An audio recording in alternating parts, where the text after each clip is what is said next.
12 साल की उम्र में एक लड़की की शादी कर दी जाती है। 6 महीने तक ससुराल वालों की मार झेलती है। 6 महीने के बाद उसके पिताजी उससे मिलने के लिए आते हैं। उसको रोता देख उससे बोलते हैं, चल बेटी मैं तुझे घर ले चलता हूँ, पढ़ाऊँगा। लेकिन समाज वालों को ये गवारा नहीं था। समाज वालों का कहना था, अगर लड़की की डोली ससुराल जाती है तो उसके आते ही वापसी आती है। इसी के चलते ही उस लड़की ने सुसाइड करने की कोशिश की, लेकिन किसी कारणवश वो बच गई।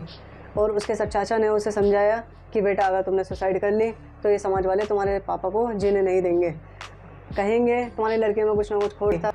ये बात उस लड़की को समझ आ गई और उस लड़की ने ठान ली कि मैं कुछ कर कर रहूँगी। और वो मुंबई गई, कपड़े की फैक्ट्री में काम करने लगी। वो 5,000 रुपये महीने पर काम करती थी।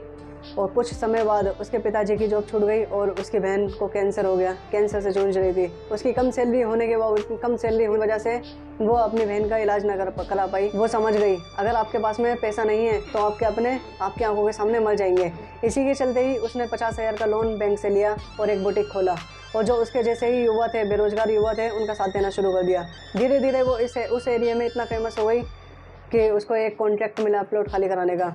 उसने वो प्लॉट खाली कराया और धीरे धीरे वो बहुत बड़ी बिल्डर बनी। हम बात कर रहे हैं कल्पना सरोज जी की, जो आज 2000 करोड़ रुपए की कंपनी की मालिक है।